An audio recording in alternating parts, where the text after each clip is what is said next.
Hey everybody, it's Degree 14 here, and I thought today I'd react to a new type of video today. Today we're going to be reacting to ChaseKip's video of the Pikmin lore explained in 9 minutes, or Pikmin series explained in 9 minutes. Now, again, since Pikmin 4 is coming out, I thought I'd do a couple more Pikmin reactions, and you know what? I thought I could use a little recap on what happened in the last 3 games, because after all, the sequel was 10 years ago, even though the fact I've played it many times over, so why don't we allow Chase, to tell us what Pikmin was about all over again? Because again, I'm very excited to see what he talks about. And that being said, let's get on with the reaction in 3, 2, 1. Far, far away, on a planet called Hokatate, lives an Oh, everyday I pronounce it as salaryman named Hawkatate. Olimar, who works a dead-end job as an intergalactic cargo mover. Yeah. During one of his routine trips out into space, his ship is struck by a meteor, and he Right. is sent plummeting down to planet Earth. But this isn't your typical Earth. This is Earth long after humanity has gone extinct. Supposedly, So despite the fact that to in the help. modern game there's And still even if stuff there hanging were, around. They probably wouldn't be able to see Olimar on account of him only being an inch tall. So Yeah. Olimar searches around the forest for a while and eventually comes across what appears to be a red-colored onion. As he approaches the onion, it suddenly comes to life and spits out a bunch of seeds that quickly sprout into little tiny Into the flower Pikmin. people he decides to name Pikmin. Strangely enough, the Pikmin Aw, instinctively they're so look cute. up to Olimar and await his guidance. And so, Olimar takes the Pikmin under his wing and makes them fight against the dangerous wild animals of the forest. Yeah. And boy, are there a lot of them. Yeah. And they all really want to kill Pikmin for some reason. Thankfully, They're all more than one group carnivorous. of Pikmin to help Olimar on his journey. Along with the red Pikmin who can survive extreme temperatures, there's also the blue Pikmin who can breathe underwater. Right. And the yellow Pikmin who can jump really high and carry bombs. They're also good at digging. Yellow Pikmin, there's a fiery blowhog right behind you. Oh god, he's got his pick pods in. He can't hear the No. whistle. Oh god, no. With And the he's Pikmin's dead. help, Olimar manages to recover Pick some of the pods. missing parts to repair his ship. The game's ending is determined by the amount of ship parts he can collect before 30 days pass and his life support gives out. There's the bad ending where Olimar's ship fails to take off, he dies of oxygen poisoning, and the Pikmin use the onion to reincarnate his body. And then there's the good ending. Wait, sorry, I gotta pause. Right, the bad ending, there have been theories going around about this, is that Pikmin 4 has to be based around the bad ending, because when Olimar gets sucked into the onion, he turns into a sort of leaf-like or Pikmin-like creature, and that's what people believe they are. And there was something in the demo that I didn't get to, or didn't play on my first time around when I recorded it. But the second time I saw something a bit different, and it was these leaf-like characters that Olimar's thinking of. People believe that is what this is in the modern game, is that after Olimar got abducted into the ship, he turned into a leafling, and for some reason is turning other people into leaflings. As to why, I don't know. But again, the fact that this Pikmin game may have a multiverse theory, or multi-timeline theory, Bob, come on, is very interesting. Back to his home planet, finds out that his company is in debt, his ship is sold off, and he is immediately sent back to Earth to make more money for his boss. Yep, just like America. Boy, did I say good ending? So yeah. Olimar and arguably his the new worser assistant of the the four. whole reason they're in debt in the first place. Yep. They join with the Pikmin and scour the land for more treasure. But things. Yeah, you want to know what Louis did? Here's what he did. So, the story is that the reason we're in debt is because Louis said that a huge space bunny creature ate all of their pick carrots. But guess what happens, actually? Louis has been the one eating all of the carrots the whole time. He, solemnly, is the reason they are in debt. He's the one who got rid of the carrots, and he's the reason this whole adventure was here to begin with. Gluttonous jerk. On Earth are a bit different this time around. Yeah. Not only are there 2 new types of Pikmin, right, there's also white and a purples. plethora of fresh and exciting new enemies, like Orange Bulborb, yeah, Leaf Bulborb, Fiery Bulborb, yeah, Hairy Bulborb, and this godforsaken. Oh, the water wraith. Oh boy, Dr. Pepper not sponsored. Company's debt, and so they return back to Hokatate. But whoops! Right.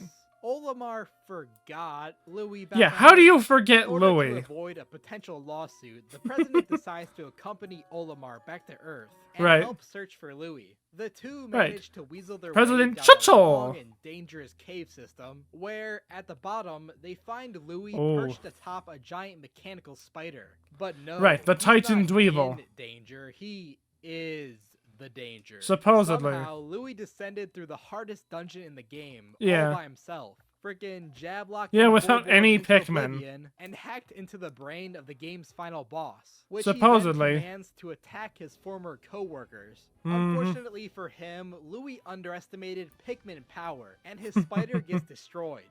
As his fellow associates aren't fully aware of Louis' true intentions, they pack his unconscious body back into the ship and bid the Pikmin farewell once again. And now for Pikmin 3. Due to booming populations, booming hunger, and a basic lack of planning, Right, the planet word for word what Kokai the is on plot brink was. of ruin. As a last-ditch effort, 3 space explorers are Yep, sent Alf, to procure Charlie, and food Brittany. from planet Earth. However, as they approach the planet, something goes terribly wrong, and their ship explodes, causing their cosmic drive key to get lost somewhere on the planet, making it impossible for them to leave. On the bright side, there First of all, that snowman. I don't know why his carrot nose is on the side, but that's pretty funny.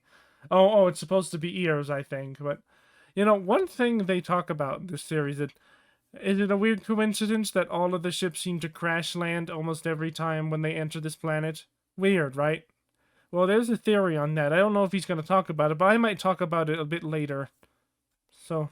there's tons of fruit to collect and just enough unpaid workers to carry them all. Yeah. As per tradition, there's also 2 new Pikmin species Right, that rock are and so flying overpowered that you rarely will have a reason to ever want to use the old ones. To be fair, Meanwhile, Olimar and Louis also land back on Earth for different reasons. Olimar to collect enough treasure to buy back his old ship, and Louis because he wanted free food. After picking up the cosmic drive key, Olimar chases after a Plasma shiny Wraith. object and ends up getting kidnapped by Plasma Wraith. this thing. The Plasma It's not Wraith. trying to hurt Olimar or anything, it just has a crush on him. And really, Yeah, this thing's dangerous. can you blame it? Like any good space friend, Louis quickly and with no hesitation runs away and ends up being taken in by the Copites And who steals believe that all their Louis food. Is actually Olimar, who they recognize because he's been leaving his Pikmin 3 walkthrough all across the lands for them to collect. Keeping up his tradition of being the worst guy ever, Louis steals the Copites' entire food supply and runs off into the wilderness. Only to be eaten by, this other thing. The Quaggled no, he was not eaten by that thing. He was eaten by the Quaggled Clops, not the peckish aristocrab. Who is designing these Pikmin enemies, and are you okay? The Copites reluctantly save Louis, and I'll give him props for making them alien-like. That's what I like about it, so... Anyways. Some gentle persuasion to get him to reveal the location of the actual Holy crap! After collecting an... Jeez, you 3. Apparently, Copians are known for intimidation. I mean, considering how Brittany and Alf can be, I don't know if Charlie is like that, but certainly Brittany and maybe Alf. Enough juice to last them through a nuclear winter, they move on to the final area and confront the strange creature, who proceeds to consume Olimar and transforms into its final form. A slightly scaled up version of its initial form. Yeah, it looks like a fried chicken with just a weird hole in the middle of it. Does anyone else think that? Because I sure do. I don't know why it looks like a fried chicken. Using the age-old strategy of just throw a bunch of rocks at your enemy until they give up and leave, the Copites are victorious and rescue Olimar. Yeah, the boss fight in the 3rd game, forgive me for pausing, but I'm just going to comment on it because I know a lot about Pikmin, so I can add to it. The last boss in Pikmin 3 is a joke, if you have rock Pikmin, because its main attack of killing Pikmin can't actually hurt them, and most of the it also does an attack where it summons elements from its body to, so yeah, you have to use other types of Pikmin to take it down, but most part, rocks can break them down long before they get to the element that they try to turn into, so... Yeah, if you have a team of just rock Pikmin, maybe a few blues and yellows, that's what I do, because yellows and blues are make it a little bit easier for certain elements. Yeah, you don't even need reds, because the fire one hits the ground, you can just toss them over. But yeah, it's an absolute joke. It's hilarious how you can cheese it, so... Who hands over the cosmic drive key as a reward. Our combined team of space friends give a fond farewell to the Pikmin and return back to their respective planets. Right. The Copites save their planet from mass extinction, and Olimar manages to buy back his old ship. He does? Happy end. Oh wait, we left Louis behind again. Well, he deserves it. Happy end.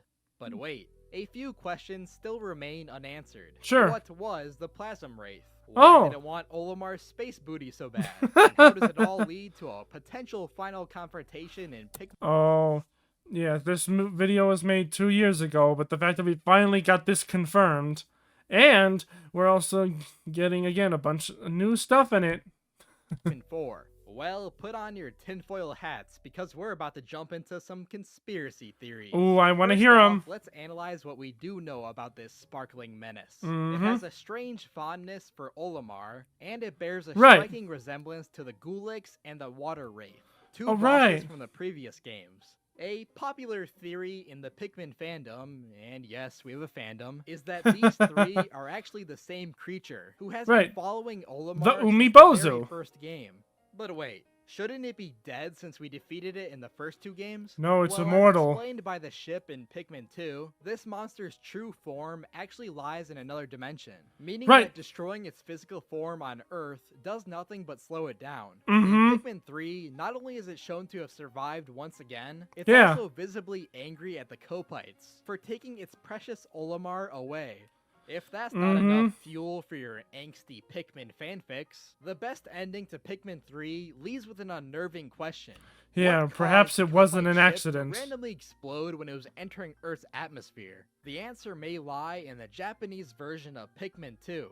Really? Translating the water race name to English, it reads as a combination of amoeba and umibozu. Oh! If you're like me and you have no idea what Japanese folklore even is, basically the umibozu is a mythical spirit known to capsize ships at sea. Yeah. Perhaps the Plasm Wraith is the one bringing space explorers down to Earth. This would explain why almost every single landing on the planet has ended in a failure. Exactly. So he was going to talk about it. Good to hear.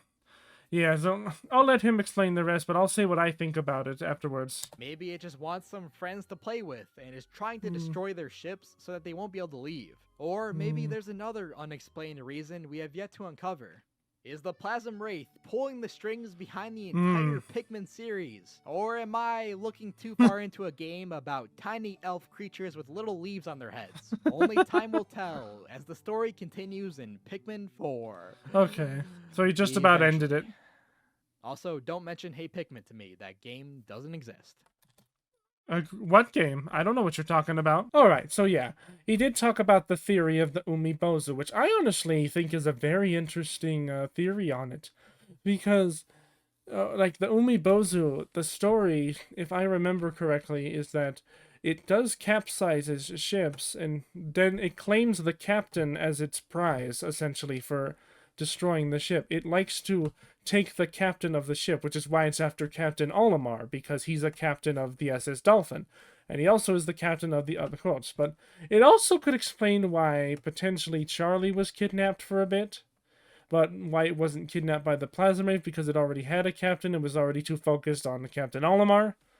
Which, again, it makes it for a very interesting theory. As for how it's going to tie into Pikmin 4, could lead to some issues, considering that Olimar is apparently a leafling now in that game, and I don't know, at least that's what it looks like. I could be wrong, but that's so far from how much I've played in the demo, that's what it looks like. Because again, the demo doesn't let you explore any more than the area, but you can find a bit more stuff that I didn't find my first time around, so...